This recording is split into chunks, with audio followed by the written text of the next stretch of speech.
If there was ever a picture in the dictionary under the word unoriginal, well... Okay,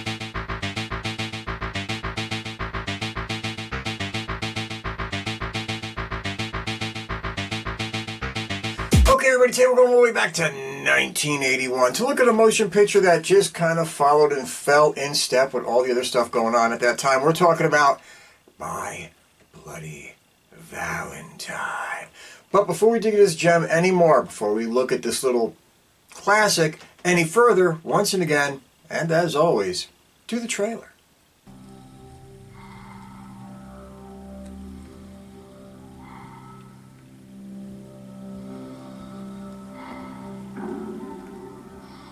It's a bad time, this time of year. How many times is he going to tell this story? Oh, let him tell it. I love fairy tales. This ain't no fairy tale, little girl. If you don't take it seriously, you're a fool!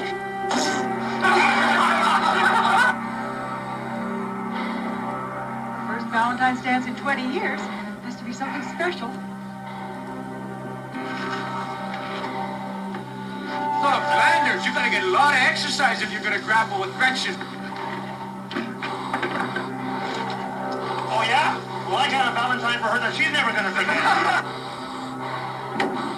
Right to the heart, huh?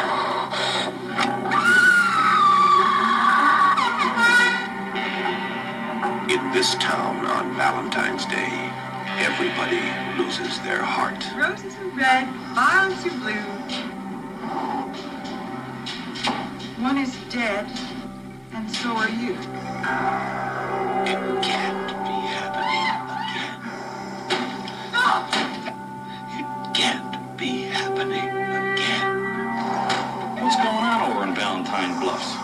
It looks like Harry Warden's back in town. It happened once. It happened twice. Cancel the dance or it'll happen twice.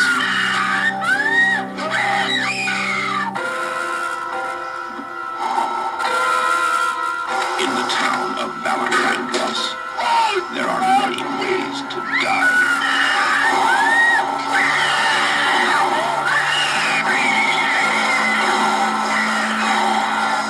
Take your pick. My Bloody Valentine.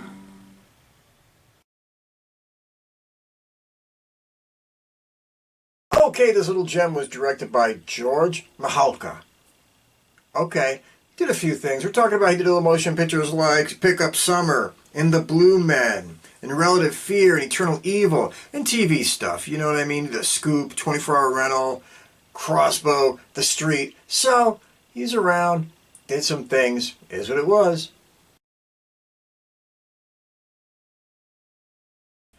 Okay, everybody, today I'm going to do the cast a little bit differently than I've ever done the cast of a motion picture before. Let's be honest, this is really strictly a Canadian production, and there's a lot of people in this thing that didn't have really big careers or careers you would really remember or that would jump out at you. So to spend a lot of time on each individual person might just not make any sense. But we're going to fly through everybody, cover just a little bit, and try to get from stem to stern. Here we go.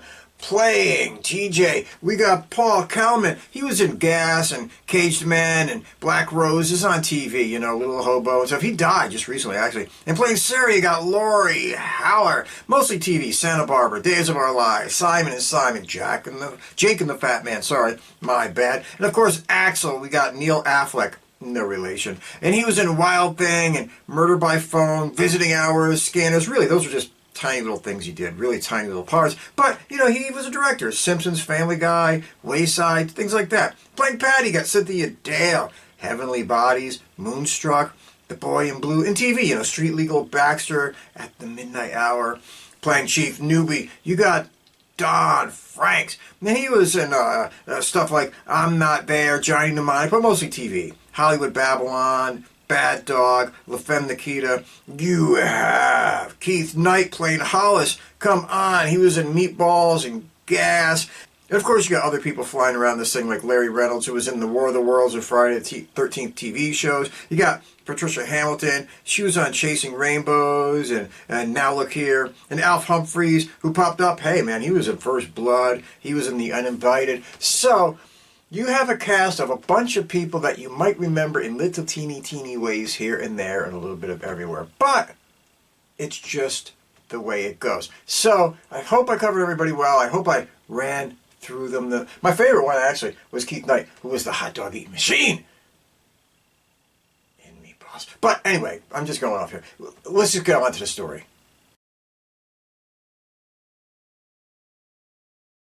Okay, everybody, I'm going to try to do this in 90 seconds or less so we can keep it fast, we can keep it short, we can keep it moving, we can keep it entertaining, we can get to where we'd much rather be.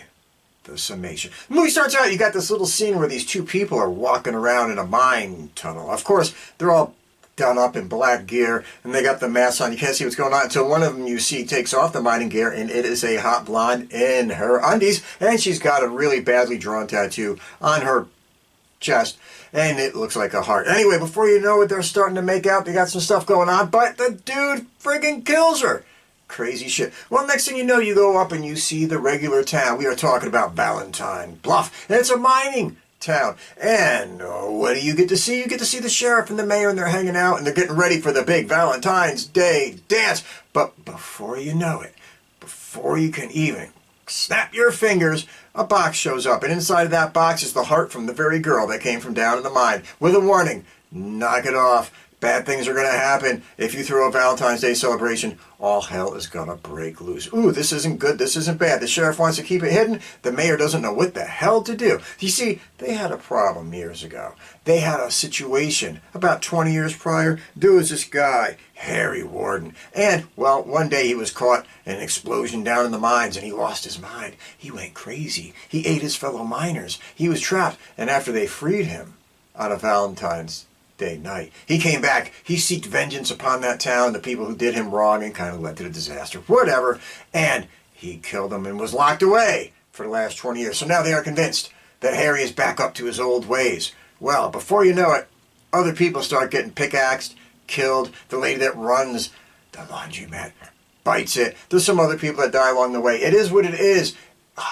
They try to keep it hidden at first. They don't want everybody to know. They don't want the panic, but they cancel the parties. They shut down the celebrations. The kids aren't going to have it. They go down to the mines to have themselves a party where they run into, oh yeah, old Harry himself.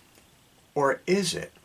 Just saying. And in the middle of all that, you got this little love story mixed up between Axel and TJ and Sarah. See, Axel, well, he's dating Sarah, but used to date TJ. TJ, his daddy owns the mines, and he went away for a while, and when he came back after failing on his own, he went to go pick up his ex-girlfriend and found out she was dating his ex-best friend. Well, still best friend, call it whatever you want, Axel. There's some jealousy, there's some fights, there's some situations, and, well, you take it from there. So, basically, you got a love story mixed inside of a murder movie. That's all taking place in a mine. There you go.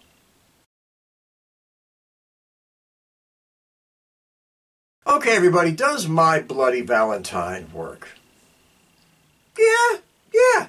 It goes down in the pantheon of little horror flicks from the early 80s, late 70s that all followed a specific formula, and we'll get more into that later, but let's just touch base and get the biggies out of the way. First off, the big three, of course, directing. I'm going to tell you now, this movie was actually directed pretty dang well. It looks good. It honestly does. It's framed well, it's shot well, everything gives you the sense of it being a real little mining town, and I like the location shoots, so it was directed well. And the cinematography isn't bad either. The lighting I thought was really good. So, as far as directing, hey, this thing ain't that bad. Okay, the writing. Well, I mean, it's typical schlock, late 70s, early 80s horror. It's not bad. It's not great. It's what you would get in every one of these movies. If you're going to complain about this, don't dare complain about Friday the 13th. Don't dare complain about Nightmare on Elm Street. Don't dare to complain about any of the other shit. This is right in there. The writing is no better or no worse than any of the other ones. The acting! Well, there's times it's okay. There's times it's frighteningly cartoonishly bad. There's times, especially in the reactions to a lot of the murders and stuff going on, some of the actors just almost look ridiculous, and it looks just silly. And then others pull it off fairly well. So when it comes to the acting, it is what it is. Take it with a grain of salt. Some of it's acceptable, some of it less than. But again, it's this kind of motion picture. If you didn't care about the acting in Friday the 13th Part 3, you're not going to give a shit about the kind of the acting you're going to get here.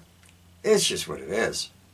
All right, now let's get back on track to the good things and the bad things about 1981's My Bloody Valentine. First, the good. Like I said, this motion picture actually looks good. It does. It's framed well, and I like the way it moves along. It's a good paced flick. It's not too fast to get carried away. It's not too slow to be dragging. Actually, for this kind of a motion picture, the pacing on it was fairly solid. Also, they did a good job capturing the feel of a bunch of friends living in a small mining town. So you get that kind of like, hometown, home ground, all the friends are hanging together working in this same dead-end, meaningless goddamn thing that they're just going to be trapped in for the rest of their lives. Yes, you get that vibe. Everybody's driving beat up, busted trucks. The town is small. The location shoots are awesome for it. So they give you that feeling and that vibe. 110% spot on. And I think they really nailed it in that aspect.